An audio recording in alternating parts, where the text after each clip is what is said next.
జీవం వచ్చును గాక, ఎండిన ఎముకలకు శరీరం వచ్చును గాక, ఎండిన ఎముకలు నరములు వచ్చును గాక, ఎండిన ఎముకల్లోకి ఆరోగ్యం వచ్చును గాక అని ప్రవచనం ఎత్తి మాట్లాడమంటే నా ప్రియ దేవుని బిడ్డరా, యేసుకే కనిపిస్తుంది ఇది సాధ్యమా? యేసుకే స్థలంలో మనం ఉంటే ఇది సాధ్యమా?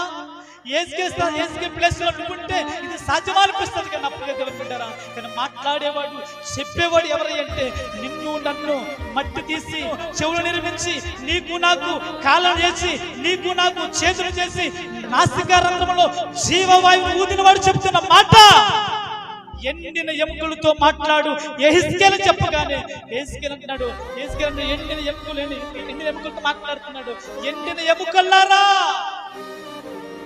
ఎండిన ఎముకల్లారా యెహోవా మాట ఆలకించుడి. దేవునికి స్తోత్రం. ఈ రోజు ఎండిన ఎముక వలె నీ జీవితం ఉందేమో, ఈ రోజు ఎండిన ఎముక వలె నీ ఉద్యోగం ఉందేమో, ఎండిన ఎముక వలె నీ వ్యాపారం ఉందేమో, ఎండిన ఎముక వలె నీ కుటుంబం ఉందేమో.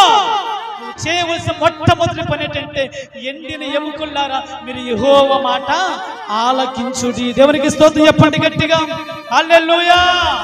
మొదట మనము ఆయన మాట